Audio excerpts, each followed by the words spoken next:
20 ദിവസം മുൻപാണ് കൊട്ടിയൂരിലെ ഒരു എയ്ഡഡ് സ്കൂളിലെ +1 വിദ്യാർത്ഥിനി കൂത്തുപറമ്പ് സ്വകാര്യ ആശുപത്രിയിൽ കുഞ്ഞിന് ജന്മം നൽകിയത്. എന്നാൽ ഇക്കാര്യം ആശുപത്രി അധികൃതർ മറച്ചുവെക്കുകയായിരുന്നു. പെൺകുട്ടിയെയും കുഞ്ഞിനെയും വയനാട്ടിലെ ഒരു സ്വകാര്യ അഗതി മന്ദിരത്തിലേക്ക് മാറ്റുകയും ചെയ്തു. ഇക്കാര്യം ശ്രദ്ധയിൽപ്പെട്ട നാട്ടുകാരാണ് വിവരം ചൈൽഡ് ലൈനിനെ അറിയിച്ചത്. ചൈൽഡ് ലൈൻ അധികൃതർ പരാതി പേരാവൂർ പോലീസിന് കൈമാറുകയും പോലീസ് പെൺകുട്ടിയെ ചോദ്യം ചെയ്യുകയും ചെയ്തു. തന്റെ പിതാവാണ് പീഡിപ്പിച്ചതെന്നായിരുന്നു പെൺകുട്ടിയുടെ ആദ്യ മൊഴി. എന്നാൽ പീഡനത്തിന് പിന്നിൽ വൈദികനാണെന്ന് കാണിച്ച് പെൺകുട്ടിയുടെ മാതാവ് പോലീസിൽ നേരിട്ട് പരാതി നൽകിയതോടെയാണ് സംഭവം പുറം ലോകമറിഞ്ഞത്. കാനഡയിലേക്ക് കടക്കുന്നതിനിടയിൽ ഇന്നലെ വൈകുന്നേരം ചാലക്കുടിയിൽ വെച്ച് പേരാവൂർ പോലീസ് വൈദികനെ കസ്റ്റഡിയിലെടുത്തു.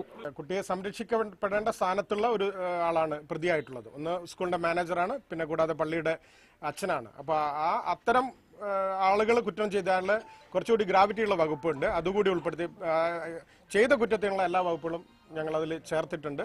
തുടർന്ന് പ്രതിയുമായി പോലീസ് പള്ളിമുറിയിലെത്തി തെളിവെടുത്തു. വൈദികനുമായി പോലീസ് എത്തുന്നതറിഞ്ഞ നൂറുകണക്കിന് ആളുകൾ പള്ളിക്ക് സമീപം തടിച്ചുകൂടിയിരുന്നു.